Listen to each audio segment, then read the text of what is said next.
Seigneur, nous sommes réunis autour de ta parole. Laisse que cette parole qui est à l'origine de toutes choses puisse encore ce matin nous apporter ce qui est nécessaire, ce qui est important, ce qui est primordial dans notre vie. Seigneur, laisse que notre être intérieur puisse être alimenté par cette parole. Que ton nom soit glorifié. Au nom de Jésus. Nous avions commencé notre enseignement. Nous avons voulu parler des choses fondamentales. Nous avons dit des 4 principes fondamentaux pour équilibrer un chrétien. Lorsque tu as ces 4 éléments dans ta vie, certainement tu seras un chrétien rationnel et équilibré. Lorsque Dieu dit dans sa parole, il recherche le vrai. Nous devons être vraiment des vrais en mettant en pratique les choses fondamentales qui vont nous amener à la gloire de Dieu.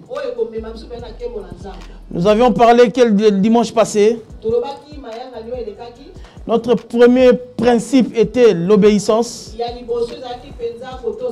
Nous avons dit tous les 4 principes prendront leur appui dans l'obéissance. L'obéissance est un support. Nous avons dit lorsque l'homme est obéissant à la voix de Dieu, qu'est-ce qui va naître en lui? Il sera un chrétien discipliné, un chrétien qui va plaire à Dieu. Il donnera un service agréable à Dieu. Car pour donner un service agréable à Dieu, il faut connaître ce Dieu-là. D'autres servent Dieu, mais ils n'ont pas encore la connaissance de ce Dieu-là. Voilà qu'ils peuvent servir Dieu dans le vaille-que-vaille. Nous avons dit encore, l'obéissance va ressortir en toi de demeurer en Christ. Ça va aussi te permettre de grandir spirituellement. Et ça va aussi t'aider à éviter certains péchés. C'est là que nous avons parlé par rapport à l'obéissance. C'est très important. L'obéissance. Alléluia. Ce matin, notre deuxième point, deuxième principe fondamental pour équilibrer un enfant de Dieu. Bien dans le Seigneur. Notre deuxième point d'aujourd'hui, c'est aussi très important. Je dis, c'est la lecture de la parole de Dieu et de la connaissance de l'Écriture. Lorsque tu as la connaissance de l'Écriture, n'importe quel vent ne peut pas t'emporter. Parce qu'en réalité, tu es fondé sur une pierre. Nous avons dit la fois passée, les fondements ne changent pas. Les fondements qui ont déjà été posés par ceux qui sont passés avant nous, qui nous ont laissé cet héritage, ces fondements ne peuvent pas être changés. Si l'obéissance est à la base de tous les principes, certes, ça peut être le canal d'expression de l'expression de ces principes, mais la parole de Dieu, quant à elle, elle puise dans l'obéissance puise dans la parole de Dieu. Même l'obéissance va puiser dans la parole de Dieu. L'obéissance viendra puiser sa nature dans la parole de Dieu. Si réellement la Bible, là où nous recherchons la volonté de Dieu, là où nous trouvons notre appui,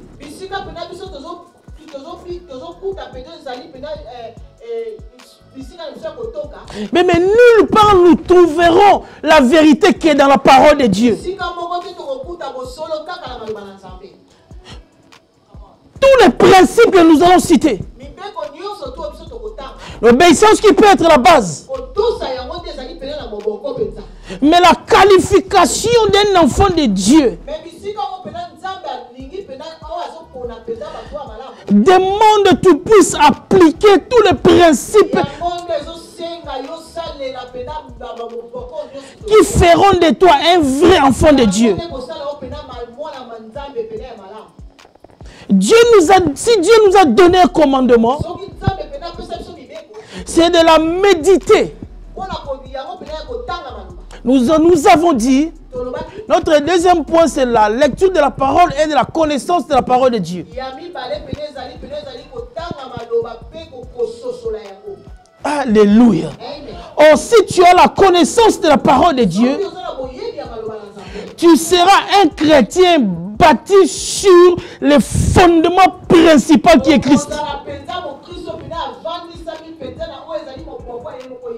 Voilà pourquoi il est avantageux pour les chrétiens, pour ces chrétiens, d'être instruits par la parole de Dieu et de comprendre l'écriture. Si la Bible nous dit mon peuple est détruit par manque de connaissance,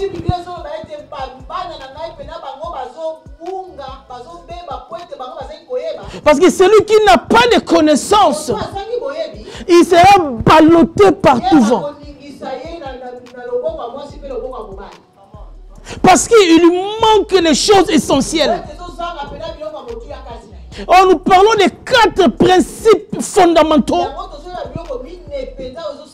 qui vont équilibrer notre vie chrétienne. Alléluia. Dieu dit à Josué que cette parole de la loi ne s'éloigne pas de toi. Parce que Dieu sait, dans sa préscience, lorsque l'homme est hors la parole de Dieu, tu ne peux pas accomplir la volonté de Dieu. Car la volonté de Dieu est dans sa parole. Voilà l'importance de la lecture et de la connaissance de la parole de Dieu. La volonté de Dieu est dans sa parole. Il y a un modèle que Dieu veut, ce n'est que dans sa parole. Voilà pourquoi les chrétiens, on ne peut pas vivre ou marcher selon nous. J'aime les chrétiens de Béret. Lorsqu'on les enseignait, ils étaient curieux d'aller consulter l'écriture. Si tu consultes l'écriture, tu seras un chrétien fait selon la posture parfaite de Dieu. Alléluia. En appliquant ce commandement, nous allons pouvoir découvrir les autres commandements et agir fidèlement. L'obéissance motivée par la foi et l'amour envers Dieu est à la base qui va nous pousser à étudier la parole de Dieu. Je dis l'amour et l'obéissance va te pousser à aller à la recherche des choses de Dieu. Aller chercher les choses de Dieu. Car la Bible à son tour va nous révéler la volonté parfaite de Dieu. La lecture de la parole de Dieu nous donne la connaissance de l'écriture. Car sans la connaissance, l'homme est perdu. L'homme n'aura plus de repères. Si tu es en manque de la connaissance de l'écriture, tu seras un chrétien qui va marcher sans vision, sans référence. Parce que nous tirons nos références dans l'écriture. Oh, si tu es en manque de l'écriture, comment tu vas, où tu vas te référer? Voilà, notre référence, ce n'est que dans l'écriture. Voilà la connaissance de l'écriture. Nous estimons faire partie des deuxièmes principes fondamentaux d'un chrétien qui est assise.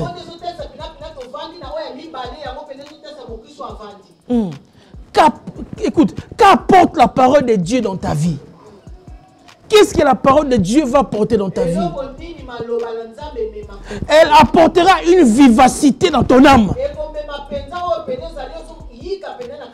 Car elle est une nourriture adaptée à notre nouvelle vie. Oh, j'aime ça. C'est une nourriture qui est adaptée à notre nouveauté de vie. Souviens-toi, même avant, peut-être tu n'aimais pas l'écriture. Mais en revêtant un nouveau corps,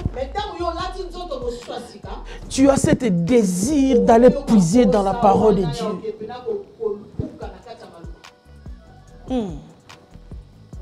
Toute ta vie, sans la nourriture parfaite de la parole de Dieu, tu seras en difficulté de la croissance spirituelle. Imagine que ton corps physique a besoin d'une nourriture pour vivre. Mais ton être intérieur a aussi besoin de la parole véritable pour avancer. Alléluia. C'est très important. Nous voulons prendre un passage. 1 Pierre 2. La dissimulation d'envie de toute médisance, désirés comme des enfants nouveau-nés, le lait spirituel pur, afin que par lui, vous croissiez pour le salut.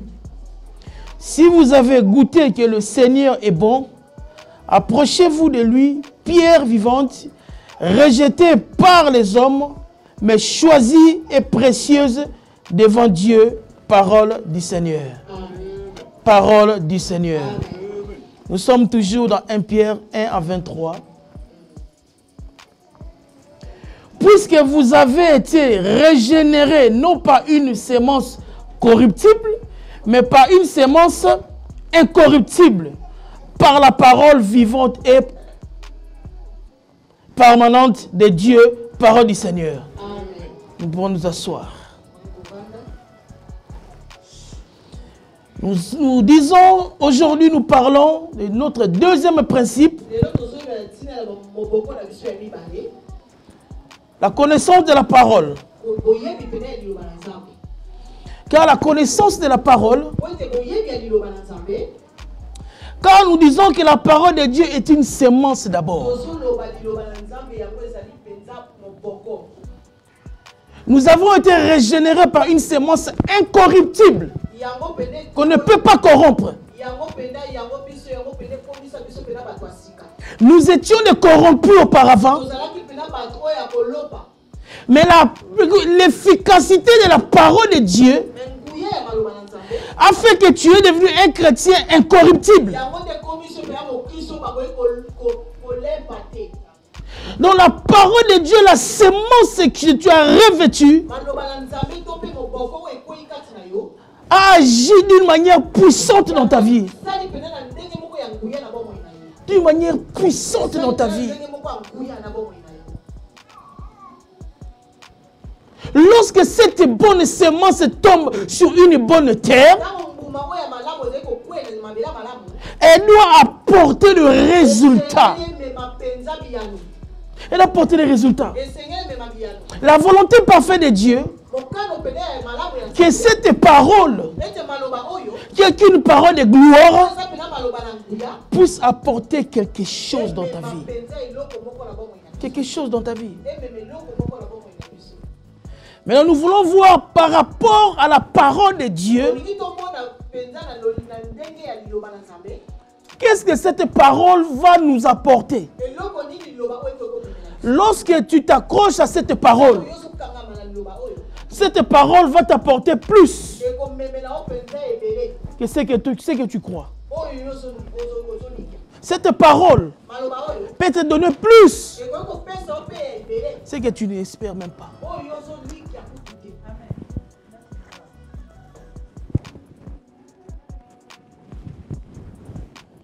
Notre premier point concernant l'écriture et la connaissance de la parole de Dieu. Car la parole de Dieu est une puissance. Premier point qui ressort de l'écriture. Nous croyons que c'est une puissance. Une puissance qui régénère. Une puissance qui transforme. Une puissance qui appelle à l'existence des choses qui n'existent pas. Un chrétien qui a la connaissance de la parole, que sa vie est assise sur l'obéissance, c'est un chrétien qui est dangereux. On ne peut pas jouer avec ta parole qui sort de ta bouche. On ne peut pas jouer avec la parole qui sort de ta bouche. Cette parole, l'écriture, c'est une puissance. C'est quoi une puissance? Ça en ressort l'autorité, le pouvoir. Lorsqu'on est en contact avec l'écriture ou la parole de Dieu, tu es revêtu de quelque chose. Voilà pourquoi, lorsque tu es dans la connaissance de la lecture de la parole de Dieu, tu ne peux plus être la même personne. Lorsque tu as avalé le rouleau, les gens même commencent à te dire que tu es fou. Parce que toi, c'est que les gens voient bleu, toi tu vois rouge. Là où les gens voient que c'est difficile, toi tu vois la facilité. Parce que tu sais que tu peux parler. Parce qu'en toi, il y a les dépôts. Et tu verras les choses arriver. Tu vois les choses arriver.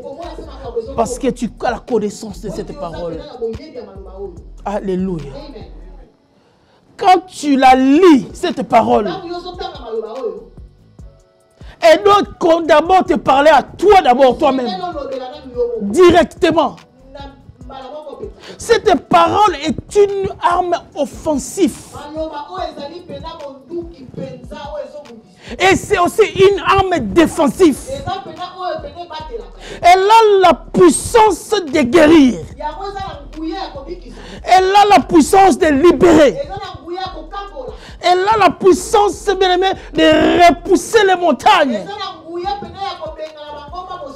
Souviens-toi de l'Acte des Apôtres 3. La Bible déclare ceci. Lorsqu'ils descendaient à la 9e heure, ils ont vu un homme. Ils ont dit à cet homme, nous n'avons rien à te donner. Ni or, ni argent. Mais c'est lui qui peut avoir ses ans, le langage. Ce n'est que celui qui a les dépôts, qui a les rouleaux en lui. Si tu as les rouleaux, avaler le rouleau. Face à cette circonstance, cette problématique de cet homme, Pierre et ses amis lui ont simplement dit, nous avons les rouleaux en nous. Nous avons l'auteur du rouleau en nous. Nous avons celui qui nous a appelés en nous. C'est lui qui est la parole qui est à nous. C'est lui qui s'était fait chair qui est avec nous. Nous te le donnons au nom de Jésus. Mais regarde l'efficacité de la parole de Dieu. Lorsque tu as la connaissance de la parole de Dieu, nous avons dit que c'est une puissance premièrement. Une puissance qui libère. Une puissance qui délivre. Si tu as la connaissance de l'écriture, tu sauras qui tu es. Si tu as la connaissance de la parole de Dieu, car il y a des promesses faites aux hommes. Il y a des promesses qui sont générales. Mais si tu as la connaissance de l'écriture, c'est un atout, c'est un point fort pour toi.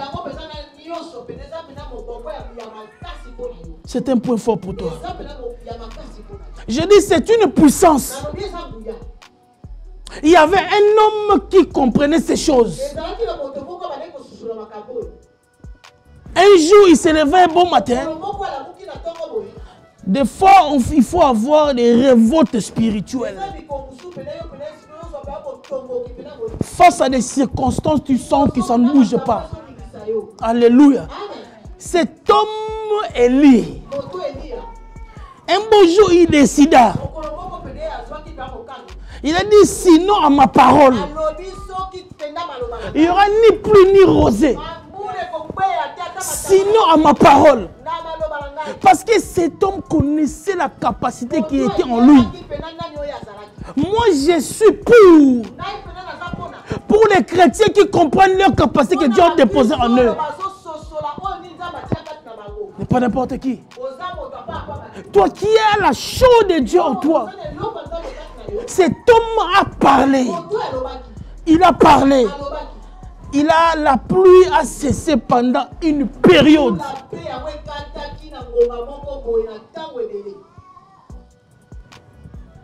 C'est lui qui a la parole en lui. Alléluia.